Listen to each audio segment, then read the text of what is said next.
أخي صاحبة ولا ولدا ولم يكن له شريك في الملك ولم يكن له ولي من الذل وكبره تكبيرا. الحمد لله الذي رفع السماء بقدرته ودها الأرض بمشيئته وخلق الخلائق بإرادته واستوى على العرش كما يليق بجلاله وعظيم سلطانه. وأشهد أن لا إله إلا الله وحده لا شريك له وأشهد أن محمدًا عبده ورسوله. أما بعد فأعوذ بالله من الشيطان الرجيم. بسم الله الرحمن الرحيم. يا أيها الذين آمنوا قوا أنفسكم وأهليكم نارا وقودها الناس والحجارة. وقال تعالى: يا أيها الذين آمنوا كتب عليكم الصيام كما كتب على الذين من قبلكم لعلكم تتقون. وقال النبي صلى الله تعالى عليه وسلم: من صام رمضان إيمانا احتسابا غفر له ما تقدم من ذنبه وما تأخر. وقال النبي صلى الله تعالى عليه وسلم: الدعاء مخ العبادة. وقال النبي صلى الله تعالى عليه وسلم: افضل الذکر لا الہ الا اللہ وافضل الدعاء استغفر اللہ او کما قال. درود پاک پڑھ لیں. اللہم صلی علی محمد وعلی آل سیدنا و مولانا محمد وبارک وسلم. اللہم صلی علی محمد النبی الامی وعلی آلہ واصحابہ وسلم تسلیما. محترم سامعین، شعبان المعظم کا یہ آخری عشرہ ہے اور رمضان المبارک کی آمد ہے. اللہ تعالیٰ نے دنوں کا اور مہینوں کا ایک نظام بنایا ہے، پھر ان کے درمیان کچھ تخصیص کر دی ہے. محرم کی اپنی فضیلت، ربیع الاول کی اپنی فضیلت. تلک الایام نداولها بین الناس، یہ دن ہیں انسانوں کے درمیان. اللہ تعالیٰ فرماتے ہیں ہم ان کو بدلتے رہتے ہیں، ان میں تغیر و تبدل آتا رہتا ہے. انسانوں کی زندگیوں میں مختلف دن آتے ہیں، کبھی خوشی کے لمحات ہوتے ہیں، کبھی غم کے لمحات ہوتے ہیں. خوشی کے لمحات جب آتے ہیں تو ان کے آنے سے پہلے ہمارے اندر ایک خوشیوں کا سماں بپا ہوتا ہے. انسان بطور انسان اس لمحے کے لیے اپنے آپ کو تیار کرتا ہے، دنیاوی اعتبار سے، ہر اعتبار سے، کہ میرا جو آنے والا خوشی کا لمحہ ہے، خوشی کے دن ہیں، وہ اچھے گزریں، وہ بہت اچھے گزریں. لوگ بھی دیکھیں میرے بھی دن اچھے گزریں، لوگ بھی دیکھ کر کہیں کہ اس کی بڑے اچھے دن تھے اور اس نے بڑے اچھے انداز میں گزارے ہیں. لیکن جب کوئی آزمائش آتی ہے تو پھر وہ بتا کے نہیں آتی، وہ اچانک آتی ہے. خوشی بھی اللہ کی طرف سے، آزمائش بھی اللہ کی طرف سے، اور ہمیں حکم بھی یہی دیا گیا ہے: انا للہ و انا الیہ راجعون. غمی ہو یا خوشی ہو، ہم اللہ ہی کے ہیں اور اللہ ہی کی طرف ہم نے لوٹ کر جانا ہے. انہی خوشی کے دنوں میں اللہ تعالیٰ نے ابھی رمضان المبارک کا مہینہ ہمیں عطا کیا ہے. رمضان المبارک، حضور صلی اللہ علیہ وسلم خوشی کے اس مہینے میں اللہ تعالیٰ کی قربت کے ان لمحوں کے لیے شعبان سے ہی تیاری فرمایا کرتے تھے. تو ہمیں بھی اس آنے والے مہینے کے لیے ابھی سے، جیسے ہم دنیا کی خوشی کے لیے اپنے آپ کو مستعد کر لیتے ہیں، تیاریاں کرتے ہیں، پلاننگز بناتے ہیں، تو اس مہینے کے لیے بھی ہمیں بحیثیت مسلم ابھی سے تیاری کرنی چاہیے. خود رسول اللہ صلی اللہ علیہ وسلم کی زندگی سے ہمیں یہ عمل ملتا ہے. آپ صلی اللہ علیہ وسلم شعبان سے تیاری شروع کر دیتے تھے، روزوں کی کثرت شروع کر دیتے، عبادات کو بڑھا دیتے. تو حضور صلی اللہ علیہ وسلم نے بھی ترغیب دی ہے. آپ صلی اللہ علیہ وسلم نے فرمایا: ینظر اللہ تعالی الی تنافسکم، کہ اللہ تعالیٰ رمضان میں تمہارے تنافس کو دیکھتا ہے. تو صحابہ نے کہا: یا رسول اللہ تنافس کیا ہوتا ہے؟ تو آپ نے فرمایا عمل کے جذبے میں ایک دوسرے سے بڑھ جانا تنافس ہے. عمل کے جذبے میں ایک دوسرے سے بڑھ جانا تنافس ہے. تو ہمیں اپنے تنافس کو بڑھانا ہے. ابھی سے اس کی تیاری کریں گے، ابھی سے تہجد کے لیے اٹھنے کی کوشش کریں گے، ابھی سے نمازوں کی پابندی کی کوشش کریں گے، ابھی سے ذکر اللہ کی کوشش کریں گے. ابھی سے جب ہم مسجد میں باقاعدگی سے آنا شروع کریں گے تو رمضان میں آنا ہمارے لیے آسان ہو جائے گا. آپ ذرا تصور کریں کہ حضور صلی اللہ علیہ وسلم اور صحابہ کرام وہ شعبان میں تیاری کرتے تھے۔ اب آپ کیا سمجھتے ہیں کہ صحابہ کی تیاری نہیں ہوتی تھی رمضان کے لیے؟ یعنی جن کے زیادہ وقت، جن کا 24 گھنٹوں میں سے اکثر جو اوقات تھے جن کے مسجد میں گزر رہے ہیں، صحبت رسول اللہ صلی اللہ علیہ وسلم میں گزر رہے ہیں، وہ بھی تیاری کر رہے ہیں کہ رمضان آ رہا ہے، رمضان آ رہا ہے۔ تو رمضان کے لیے ہمیں اپنے آپ کو تیار کرنا ہے۔ تیاری کے لیے کچھ اعمال جو مختلف حدیث کی کتب میں آتے ہیں، انہی پہ آج مختصر سی بات کریں گے۔ ہم نے رمضان کی تیاری کیسے کرنی ہے؟ سب سے پہلے تو یہ مختلف جو حدیثوں کا مجموعہ ہے، دنیاوی اعتبار سے تیاری یہ ہے کہ اپنے قلوب کو ہم نے صاف کرنا ہے، اپنے قلوب کو صاف کرنا ہے۔ اب صاف کس چیز سے کرنا ہے؟ 2 قسم کے زنگ ہمارے دلوں پہ لگتے ہیں۔ رسول اللہ صلی اللہ علیہ وسلم نے فرمایا کہ دلوں کو بھی زنگ لگتا ہے جیسے لوہے کو زنگ لگتا ہے۔ تو صحابہ نے کہا اللہ کے رسول صلی اللہ علیہ وسلم پھر اس کا علاج کیا؟ فرمایا جلاؤہا، تو آپ نے فرمایا تھا تلاوت قرآن مجید کی کثرت اور موت کو یاد کرنے سے دلوں کا زنگ اترتا ہے۔ تلاوت کی کثرت، تلاوت قرآن مجید کے نسخے سے دیکھ کر پڑھنا یا زبانی پڑھنا، دیکھ کر پڑھنے کی فضیلت زیادہ ہے۔ تو قرآن مجید کی تلاوت میں اکثر یہ کہتا رہتا ہوں، اکثر یہ درد دل ہے۔ میں نے ایک سروے کیا تھا یونیورسٹی میں، چونکہ میں پڑھاتا ہوں، تو میں نے مختلف کلاسز سے پوچھا کہ 1 سال کے اندر قرآن مجید کس نے ختم کیا ہے؟ تو تقریباً میرے پاس 600 بچے تھے پڑھنے والے۔ ان میں سے بہت زیادہ اگر اعداد و شمار نکالے جائیں تو 20 کے قریب جو بچے تھے انہوں نے کہا کہ ہم نے 1 سال میں قرآن پڑھا ہے۔ باقی سارے مسلمانوں کے گھروں میں رہتے ہیں، سارے مسلمان ہیں، تو قرآن کی تلاوت کا ذوق ختم ہو گیا۔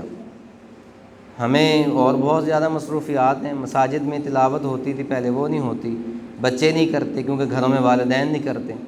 والدین جب کریں گے تو پھر تلاوت ہوگی۔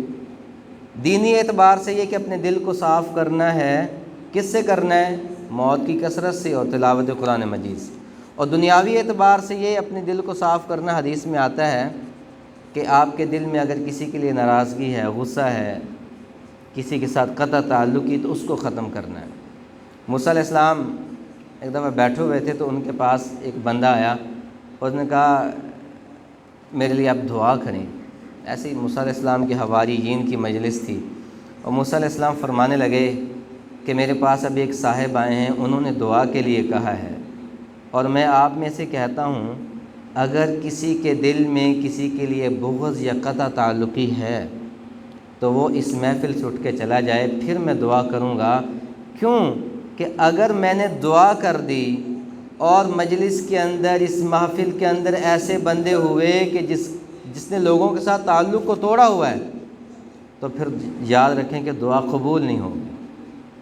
اللہ کے پیغمبر یہ بات کہہ رہے ہیں، کلیم اللہ ہیں، وہ یہ بات بتا رہے ہیں کہ اگر قطع تعلقی والا ہمارے ساتھ دعا میں شریک ہو گیا تو اس کی اس عمل کی وجہ سے ہماری دعا بھی اوپر نہیں پہنچ سکے گی، ہماری دعا بھی عرش کے دروازے نہیں کھلوا سکے گی۔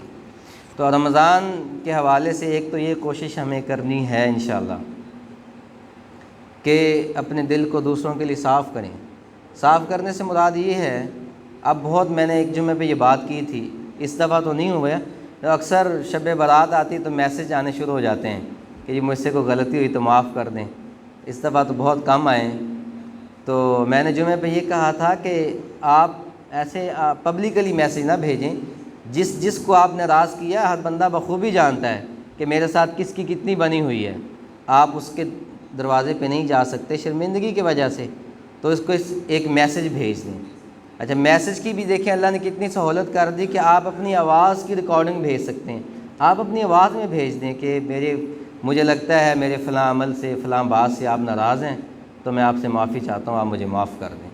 وہ کہتے ہیں ککھ بھی رہ جائیں گی، عزت بھی رہ جائے گی، یعنی لوگوں کو بھی نہیں پتہ چلے گا کہ اس نے معافی مانگی ہے۔ اللہ تو جانتے ہیں، ان اللہ علیم بذات الصدور، آپ کے دل کی آہٹ کو بھی اللہ تو جانتے ہیں۔ اور اگر آپ کامل یقین سے، صحیح اخلاص سے یہ میسج بھیجیں گے تو اللہ تعالیٰ اس کو بھی قبول کریں گے۔ تو معافی مانگنی بھی اللہ نے آسان کر دی ہے، اس طرح لوگوں کو معاف کر بھی دیں، معافی مانگ بھی لیں، میسج کر دیں، وائس میسج، تو بات پکی ہو جائے گی کہ اسی کی بات ہے جو کر رہا ہے۔ لکھنے میں بھی بعض دفعہ یہ ہو جاتا ہے کہ پتہ نہیں اس نے لکھا ہے کہ نہیں لکھا۔ ایک بات یہ کہ ہم نے اپنے دل کو صاف کرنا ہے دنیاوی اعتبار سے بھی اور آخرت کے اعتبار سے بھی۔ آخرت کے اعتبار سے کثرت تلاوت سے، کثرت ذکر موت سے، اور دنیاوی اعتبار سے لوگوں کو معاف کر کے یا ان سے معافی مانگ کے، صلح کر کے یا صلح کروا کے، تعلقات کو بہتر کر کے۔ دوسرا عمل، رمضان المبارک میں اپنی عبادات میں ہم نے اضافہ کرنے کی کوشش کرنی ہے۔ یعنی پہلے عشاء پڑھ کے جلدی چلے جاتے ہیں، تو اب چونکہ ابھی 8-10 دن باقی ہے رمضان المبارک میں، تو کیا کیا جائے کہ عشاء کے بعد ہم کوشش کریں تھوڑی دیر ذکر کے لیے بیٹھ جائیں۔ جہاں پہ 2 نفل پڑھ دیں وہاں پہ 4 نفل پڑھنا شروع کر دیں، وہاں پہ 6 نفل پڑھنا شروع کر دیں۔ نفلی عبادت کا بڑا اجر و ثواب ہے۔ ایک صحابی آپ صلی اللہ علیہ وسلم کی خدمت کرتے تھے، آپ صلی اللہ علیہ وسلم بہت خوش ہوئے اس سے اور فرمایا کہ تم مانگو، کیا مانگتے ہو؟ تو وہ کہنے لگا، عرض کرنے لگا، اللہ کے رسول صلی اللہ علیہ وسلم، میں آپ سے جنت میں آپ کا ساتھ مانگتا ہوں، دنیا نہیں مانگی، آخرت مانگی۔ تو آپ صلی اللہ علیہ وسلم نے فرمایا، اچھا پھر تم میری مدد کرنا کثرت سجدوں سے، سجدوں کی کثرت سے۔ صحابی فرض نماز تو چھوڑ ہی نہیں سکتا، تو سجدوں کی کثرت سے مراد یہ تھا کہ تم نوافل کو زیادہ ادا کرنا۔ ہمارے ہاں اکثر نوافل چھوڑ دیے جاتے ہیں، تو نوافل کو دلچسپ بنانے کا ایک اور نسخہ میں بتا دیتا ہوں۔ جو ہم نفل پڑھتے ہیں، فرض ظہر کے پڑھے یا ہم جمعے کی رکعت پڑھتے ہیں، جمعے کے بعد سنت پڑھ کے ہم نفل پڑھتے ہیں، ہم 2 رکعت نماز نفل پڑھتے ہیں۔ کون سے نفل ہیں؟ اب ان کو آپ دلچسپ بنا لیں۔ ایک نماز پہ جو نفل ہیں آپ کی، اس کو صلاۃ التوبہ کی نیت کر لیں۔ اگلی نماز کے جو نفل ہیں صلاۃ الشکر کی نیت کر لیں۔ اگلی نماز کے جو نفل ہیں وہاں پہ آپ صلاۃ الحاجت کی نیت کر لیں، تو اللہ آپ کے نفل دلچسپ بھی ہو جائیں گے، دنیاوی کوئی غرض بھی شامل ہو جائے گی۔ دنیاوی غرض شامل ہو تو ہم زیادہ اس کو جستجو سے کریں گے۔ تو یہ جو نماز کے نفل ہوتے ہیں، ان کو ایسے خالی نہ پڑھا کریں 2 رکعت نماز نفل، اس پہ کوئی نہ کوئی نیت ضرور کیا کریں۔ 2 رکعت نماز نفل کسی کو ہدیے کی نیت سے بھی پڑھ سکتے ہیں۔ آپ کے ساتھ کوئی ناراض ہے، اس کو درود پاک کا ہدیہ بھیجا کریں پڑھ کے، اس کو نفل پڑھ کے ہدیہ، اس کو کہتے ہیں اعمال ہدیہ کرنا، اس سے دلوں میں محبت بڑھتی ہے۔ اللہ کے رسول نے فرمایا، تحادو تحابو، تم ہدیہ دیا کرو، ہدیہ دینے سے تمہاری محبت بڑھے گی۔ ہدیہ کیا ہوتا ہے؟ کسی کو کھجور دے دینا بھی ہدیہ ہے، کسی کو آپ بس پین ہے تو پین دے دینا بھی ہدیہ ہے، بال پوائنٹ دے دینا بھی ہدیہ ہے۔ لازمی نہیں لاکھوں میں ہو، بہت قیمتی لباس کی شکل، کوئی بھی ہدیہ ہو، ہدیے سے محبت بڑھتی ہے۔ اور ہمارے ہاں ہمارے معاشرے میں شکر ادا کرنے کی بھی روایت بہت کم ہے، ہدیہ دینے کی روایت بھی بہت کم ہے۔ ہدیہ اور شکر اپنے گھر سے شروع کیا کریں۔ جوان اولاد ہے، آپ کو والدین نے کپڑے لے کر دیے ہیں، تو آپ شام کو اپنے باپ کے یا اپنی ماں کے پاؤں دبائیں اور ساتھ کہیں کہ اماں ابا آپ کا بہت شکریہ، آپ نے آج مجھے نیا لباس دیا ہے، آپ کا بہت شکریہ، آپ نے میری کالج کی یونیورسٹی کی فیس بھر دی ہے۔ اب فیس انہوں نے بھرنی تھی، انہوں نے آپ کو کپڑے لے کر دینی تھی، لیکن آپ کے اس جملے سے جو محبت بڑھے گی، جو ان کے دل میں آپ کا احترام زیادہ بڑھے گا، وہ پھر اس کے جو اثرات ہیں وہ دور رس ہوں گے۔ بھائی کو ہدیہ دیا کریں۔ بے شک اب جوائنٹ فیملی سسٹم میں ہم بڑا بھائی پورے گھر کے اخراجات کو اٹھا رہا ہوتا ہے، لیکن چھوٹے کے پاس اتنے پیسے ضرور ہوتے ہیں کہ وہ بازار سے جائے، عید آ رہی ہے، بقرہ عید آ رہی ہے، شب برات آ رہی ہے، رمضان آ رہا ہے، وہ اپنے لیے کوئی چیز خرید رہا ہے تو بھائی کے لیے بھی چھوٹی سی خوشبو خرید لے، پین خرید لے، کوئی اچھی ڈائری مل گئی وہ خرید لے، چھوٹا بھائی آ کر بڑے بھائی کو دے، بھائی یہ میں آپ کے لیے تحفہ لے کر آیا ہوں۔ بڑے بھائی نے آپ کی فیس بھر دی ہے، آپ کا علاج کروا دیا ہے، اور شام کو جب آپ واپس لوٹیں، جب ملاقات ہو تو اس کو شکریہ ادا کریں، بھائی آپ کا بہت شکریہ، لئن شکرتم لازیدنکم، یہ اللہ کا پیغام ہے، تم میرا شکر بھی کرو میں تمہیں بڑھاتا جاؤں گا۔ اور رسول اللہ صلی اللہ علیہ وسلم نے اس کی تشریح اور کر دی، خیر الناس من لم یشکر الناس لم یشکر اللہ، جس نے لوگوں کا شکریہ ادا نہیں کیا اس نے حقیقت میں اللہ کا بھی شکریہ ادا نہیں کیا۔ عبادات کی کثرت کرنی ہے، اور رمضان المبارک میں تلاوت قرآن مجید کی کثرت کرنی ہے، اور اس کے بعد استغفار کی کثرت کرنی ہے۔ ابھی سے شروع کریں گے، جیسے پہلے بات ہوئی کہ دلوں کا زنگ جب اترے گا تو پھر عبادت کو دل زیادہ چاہے گا۔ زنگ جب کس چیز کو پڑ جاتا ہے تو آپ دیکھتے ہیں کہ اس پہ تو پیٹ بھی نہیں رکتا، اس کی طاقت کمزور ہو جاتی ہے۔ لوہے کو زنگ پڑتا ہے تو اس کی طاقت کمزور ہو جاتی ہے۔ جب دل کو زنگ لگے گا تو دل سے جو اعمال نکلنے ہیں ان کی طاقت کمزور ہو جائے گی، پھر دعاؤں میں اثر نہیں آتا، پھر آنکھیں نہیں بھیگتی، پھر عبادت میں دل نہیں لگتا، پھر سجدے لمبے نہیں ہوتے، پھر تہجد میں اٹھنے کی توفیق نہیں ملتی، پھر تلاوت قرآن مجید کا سرور اور وہ کیفیات نہیں بنتی۔ تو اس کے بعد جب دل صاف ہوگا تو پھر دعاؤں میں بھی ہمارے اثر آئے گا۔ اور رمضان المبارک کے اندر اور رمضان سے پہلے جو سب سے بڑا عمل ہے وہ دعاؤں کا مانگنا ہے۔ علامہ جلال الدین سیوطی رحمۃ اللہ علیہ نے اس پہ بہت زبردست لکھا کہ رمضان سے پہلے دعاؤں کا اپنے آپ کو عادی کریں، کیونکہ رمضان میں اللہ کی رحمت کے تو دریا بہہ جاتے ہیں، اور وہی سمیٹ سکتا ہے جس کے پاس برتن کشادہ ہو۔ اور برتن کشادہ کیسے ہوگا؟ جب ہم دعائیں زیادہ کریں گے۔ اور دعا سے پہلے جو ایک بات ہے وہ یقین ہے۔ جب تک آپ کا یقین کامل نہیں ہوگا تو پھر دعا بھی، کہتے ہیں نا، وہ دعا جو دل سے جو دل سے نکلتی ہے وہ اثر رکھتی ہے، نہیں مگر طاقت پرواز رکھتی ہے۔ جب تک ہم صاحب یقین نہیں بن جاتے ہماری دعائیں بھی قبول نہیں ہوتی۔ علامہ رومی رحمۃ اللہ علیہ کے حوالے سے ایک حکایت بڑی مشہور ہے، وہ دعا کی ایک بات کرنے سے پہلے میں آپ کے گوش گزار کرتا ہوں۔ ایک چرواہا ہے، وہ جس علاقے میں اپنی بکریاں چراتا تھا وہاں پہ قحط سالی کی وجہ سے بارش نہ پڑی تو وہ جو خطہ تھا خشک ہو گیا۔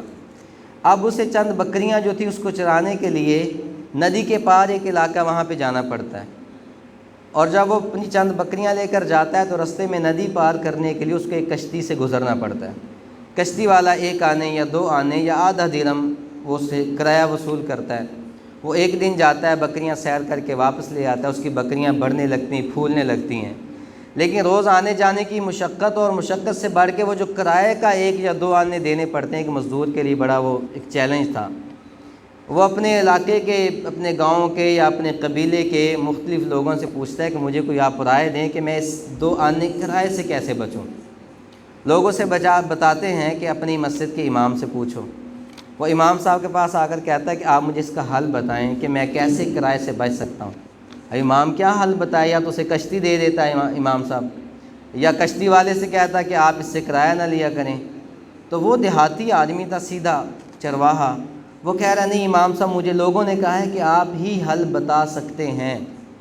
اور حقیقت یہ ہے کہ اس وقت کے جو ائمہ ہوتے تھے وہ حل بتاتے بھی تھے، ہمارے جیسے تھوڑے ہوتے تھے، وہ بتاتے بھی تھے۔ امام صاحب نے کہا جان چھڑانے کے لیے کہہ دیا، اچھا ایسے ہے کہ آپ جانا اپنی بکریوں کو پانی میں ڈال دینا، بسم اللہ پڑھنا، خود بھی گزر جانا، تمہاری بکریاں بھی گزر جائیں گی۔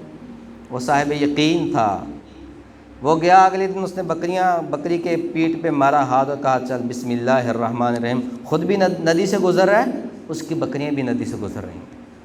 وہ جاتا ہے بکریاں چرا کے واپس آتا ہے، جاتا ہے بکریاں چرا کے واپس آتا ہے، یہی شب و روز گزرتے رہے۔ وہ اللہ کا شکر ادا کرتا ہے کہ اللہ کیسی نعمت آپ نے میرے لیے امام صاحب کی شکل میں بنا دی۔ ایک دن ایسا ہوا کہ شام جب ڈھلی وہ چرواہا واپس پلٹ رہا ہے، اور اسی ندی کنارے وہ دیکھتا ہے کہ امام صاحب بھی کھڑے ہوئے ہیں۔ چرواہا دوڑتا ہے امام صاحب کے ہاتھ کو جا کر چومتا ہے۔ امام صاحب نہ پہچانا کہ کون بندہ، امام صاحب پریشان کھڑے ہیں۔ وہ پوچھتا ہے حضور آپ کیسے پریشان کھڑے ہیں؟ وہ فرمانے لگے کہ میں نے ابھی ندی پار کرنی، اور جو کشتی والا تھا وہ شام کو لوٹ جاتے ہیں، کشتی اس کنارے ہے اور وہ چلا گیا ہے، اور میں نے ندی پار کر کے گاؤں میں جانا ہے۔ تو بڑا حیران ہوا چرواہا، کہا حضور آپ نے مجھے ایسا نسخہ بتایا تھا، مجھے تو ہفتوں گزر گئے کہ میں اسی نسخے کے تحت اس ندی کو پار کرتا ہوں، گزرتا ہوں، آپ بھی گزریں۔ کہا کیا نسخہ؟ کہا آپ نے فرمایا تھا کہ بسم اللہ پڑھنا گزر جانا، میں بسم اللہ پڑھتا ہوں، خود بھی گزرتا ہوں، میری بکریاں بھی گزرتی ہیں، آپ بھی گزریں۔ اس کے بازوں سے پکڑا اور پانی میں کھینچ لیا۔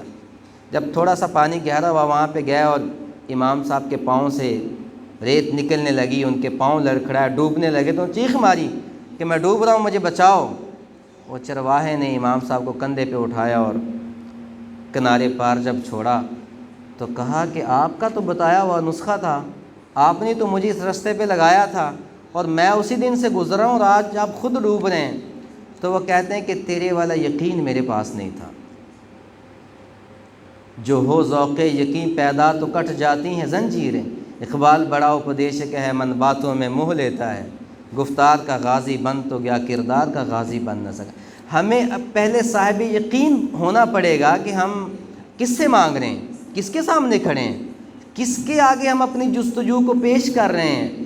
اگر ہمارا دل صاف ہوگا، ہم صاحب یقین ہوں گے، تو ضرور اللہ آپ کی سنیں گے بھی اور جواب بھی دیں گے۔ تو دعاؤں میں طاقت لے کر آنی ہے۔ آخری بات، طاقت کیسے آئے گی؟ یقین کیسا ہو، طاقت کیسی ہو؟ حضرت انس بن مالک رضی اللہ تعالیٰ عنہ سب سے زیادہ عمر کے صحابی تھے، 120 سال عمر انہوں نے پائی۔ رسول اللہ صلی اللہ علیہ وسلم کی 10 سال بچپن میں خدمت کی۔ ان کی والدہ چھوٹے ہوتے لے آئی تھی کہ اللہ کے رسول یہ آپ کی خدمت میں پیش کرتی ہوں، آپ اسے اپنے پاس رکھیں۔ 10 سال خدمت کی، لمبی بات ہے، میں مختصر کرتا ہوں۔ حضور صلی اللہ علیہ وسلم نے حضرت انس بن مالک رضی اللہ تعالیٰ عنہ کی ایک دعا سکھلائی تھی جو دعائے انس کے نام سے مشہور ہے۔ انہوں نے لمبی عمر پائی، حجاج ابن یوسف کا زمانہ بھی پایا۔ حجاج ابن یوسف کا زمانہ پایا تو یہ حجاج کے خلاف باتیں کرتے رہتے تھے۔ وہ ظالم تھا، جو حق والا ہوتا ہے وہ جھکتا نہیں ہوتا، وہ طاقت سے متاثر نہیں ہوتا۔ تو حجاج نے ان کو اپنے دربار میں بلایا، ایک قافلہ بھیجا کہ جا لے کے آؤ انس بن مالک کو۔ حجاج کے سپاہی آ رہے ہیں، گھوڑوں پہ ہیں۔ حضرت انس بن مالک رضی اللہ تعالیٰ عنہ اپنے دروازے کے آگے پاؤں پھیلا کر دیوار کے ساتھ ٹیک لگا کر بیٹھے ہوئے ہیں۔ یہ وہ ہستی ہیں جنہوں نے 10 سال کتنے دن بنتے ہیں، 3000 کے قریب دن بنتے ہیں، رسول اللہ صلی اللہ علیہ وسلم کو لوٹے سے وضو کروایا ہے۔ 10 سال حضور کی مسواک پیش کی ہے، 10 سال آقا کریم صلی اللہ علیہ وسلم کے نالین پاک سیدھے کیے ہیں، ٹیک لگائے ہوئے پاؤں پھیلائے بیٹھے ہیں۔ وہ آیا، کہا تمہیں حجاج نے بلایا ہے۔ یہ چل پڑے، گئے تو حجاج مختلف قسم کی باتیں کرتا رہا اور اپنا رعب دکھانے کے لیے کہا کہ تم رسول اللہ صلی اللہ علیہ وسلم کے پاس 10 سال رہے ہو، میں نے گھوڑے پالے ہیں، تم دیکھو کہ اللہ کے نبی کے پاس بھی ایسے گھوڑے تھے؟ تو انہوں نے فرمایا کہ حجاج میں تمہارے گھوڑے نہیں دیکھوں گا، لیکن ایک بات تو میں ضرور بتاتا ہوں کہ رسول اللہ صلی اللہ علیہ وسلم نے فرمایا کہ گھوڑے 3 قسم کے ہوتے ہیں۔ ایک قسم کے وہ گھوڑے جن کو اس نیت سے پالا جاتا ہے کہ اللہ کے رستے میں جہاد کے لیے یہ چلیں گے، ان کا لید، ان کا پیشاب، ان کے بال، ان کا بول و براز، ان کے جسم کی ہڈیاں، گوشت کل قیامت والے دن پالنے والے کے نامہ اعمال میں رکھا جائے گا۔ دوسرے وہ گھوڑے ہوتے ہیں جو انسان اپنی ضرورت کے لیے پالتا ہے، تو ان کا حساب نہیں ہوگا۔ تیسرے وہ گھوڑے ہوتے ہیں جو آدمی اس لیے پالتا ہے کہ لوگ دیکھیں اور کہیں کہ کیا اس کے پاس نسلی گھوڑے ہیں۔ یہ گھوڑے وبال ہیں، ان کا حساب ہوگا اور یہ کبیرہ گناہ کا باعث ہیں۔ تیرے جو گھوڑے ہیں وہ تیسری قسم کے ہیں۔ خود حجاج کے منہ پہ بیٹھ کے اس کی بے عزتی کر دی۔ اور پھر حجاج نے کہا کہ تم میرے خلاف باتیں کرتے ہو؟ انہوں نے فرمایا ہاں کرتا ہوں، اب بھی کرتا ہوں، تم ظالم ہو، تم نے شریعت کو بدل دیا، تم نے اہل اللہ کو چھوڑ کے غیر اللہ کے ماننے والوں کو زیادہ ترویج دی ہے، لہذا تم سنت سے منحرف ہو چکے ہو، میرے لیے تم مذموم ہو۔ تو حجاج نے کہا میں تمہارا آج وہ حشر کروں گا کہ لوگ دیکھیں گے، لوگ دیکھیں گے، اور تمہیں پتہ نہیں تم کس کے دربار میں کھڑے ہو۔ انہوں نے کہا حجاج اللہ کی قسم تم میرا بال بھی بینکا نہیں کر سکتے۔ وہ کہنے لگا تم اتنی جرأت سے کیسے یہ بات کر سکتے ہو؟ میری تلوار تم جانتے نہیں، جب نکلتی ہو تو یہ کھوپڑیوں کے مینار بنا دیتی ہے۔ فرمانے لگے تم میرا کچھ بھی نہیں کر سکتے، کیونکہ میں نے جب رسول اللہ کی خدمت کی تو اللہ کے رسول صلی اللہ علیہ وسلم نے مجھے ایک ایسی دعا بتلائی تھی اور ساتھ یہ ارشاد فرمایا تھا کہ اگر تم اس دعا کو صبح پڑھ لو گے تو شام تک تمہارا کوئی بھی نقصان نہیں ہوگا، اور شام پڑھ لو گے تو صبح تک کوئی نقصان نہیں ہوگا۔ حجاج میں نے دعا آج پڑھی ہوئی ہے، بسم اللہ علی نفسی و دینی، بسم اللہ علی اہلی و مالی و ولدی، پوری دعا۔ حجاج کے کان کھڑے ہو گئے، آنکھیں پھٹ گئی۔ تو پھر کہنے لگا کہ اے ابو حمزہ آپ وہ دعا مجھے بھی بتلا دیں، فوری نرم ہو گیا۔ تو حضرت انس بن مالک فرمانے لگے کہ تو ظالم ہے، تو اس کا اہل نہیں ہے، میں تجھے دعا نہیں بتلاؤں گا۔ حجاج نے اپنے دربان سے کہا کہ انہیں جانے دیں۔ حضرت انس بن مالک رضی اللہ تعالیٰ عنہ جب وہاں سے نکلے تو حجاج کا جو خادم تھا وہ کہنے لگا کہ آپ کی اتنی بے عزتی کے باوجود انہیں واپس کیسے جانے دیا؟ حجاج کہنے لگا جب انس بن مالک رضی اللہ تعالیٰ عنہ بات کر رہے تھے اور جب میں ان سے بات کو سخت لہجے میں کرنا چاہتا تھا تو میں دیکھ رہا تھا کہ ان کے کندھوں پہ 2 شیر سوار تھے اور میری طرف وہ منہ کھولتے تھے۔ جلال الدین سیوطی رحمۃ اللہ نے پوری اس روایت کو لکھا ہے۔ تو وہ واپس چلے گئے، حجاج ان کا بال بھی بینکا نہیں کر سکا۔ تو جب ان کا انتقال ہونے لگا تو ان کے خادم تھے ابان رحمۃ اللہ علیہ، ان کو یہ دعا بتلائی، فرمایا کہ میں نے آج تک کسی کو دعا نہیں بتلائی، میں تمہیں یہ دعا بتلا رہا ہوں، تم آگے دعا بتلا دینا لوگوں کو کہ جو بھی اس کو پڑھے گا شام تک اس کا کوئی نقصان نہیں ہوگا۔ لیکن اس کے لیے ہونا کیا چاہیے؟ صاحب یقین ہونا چاہیے۔ آپ کا یقین کامل ہوگا تو انشاءاللہ آپ کے کام بنتے رہیں گے۔ رمضان المبارک میں دعاؤں میں دل لگانا ہے، اور دعاؤں میں دل کیسے لگے گا؟ وہ جب آپ کامل یقین ہوگا۔ یہ دعا انس کا پرنٹ میں نے لیا ہوا ہے، یہ جمعہ کے بعد جاتے لیتے جائیے گا، اس کو یاد کریں، صبح و شام پڑھیں۔ میں نے اپنی زندگی میں بہت سا اس کو آزمایا ہے الحمدللہ۔ حضرت انس بن مالک رضی اللہ تعالیٰ عنہ کے ایک ایک حرف صحیح اور صادق پایا ہے۔ میں نے خود اپنی زندگی بہت سے معاملات تھے جو میں اس دعا نے، میں الحمدللہ کبھی اس کو ناغہ نہیں کرتا جب سے میں نے روایت یہ پڑھی ہے۔ اس کو آپ بھی ساتھ لے کر جائیں، بچوں کو بھی یاد کروائیں۔ یاد کرنے کا سوکھا سا نسخہ بتا بھی دیتا ہوں۔ میں نے اپنے گھر میں کچن میں فریزر پر، شیشے پر، ہماری جو کپڑوں والی کبٹ ہے اس پہ لگائی ہوئی ہے، تو بچے بھی دیکھ لیتے ہیں، میری اہلیہ بھی آتے جاتے ہم دعائیں پڑھتے رہتے ہیں۔ تو آپ اس کو لے جائیں، یاد بھی کریں، صبح و شام پڑھنے کا معمول بنا لیں، لیکن پڑھیں کس کے ساتھ؟ یقین کے ساتھ۔ ذوق یقین ہوگا تو زنجیریں بھی کٹتی جائیں گی۔ اللہ تعالیٰ سے دعا ہے کہ اللہ تعالیٰ ہمیں رمضان المبارک کی تیاری کرنے کی توفیق عطا فرمائے، سنتیں ادا کریں۔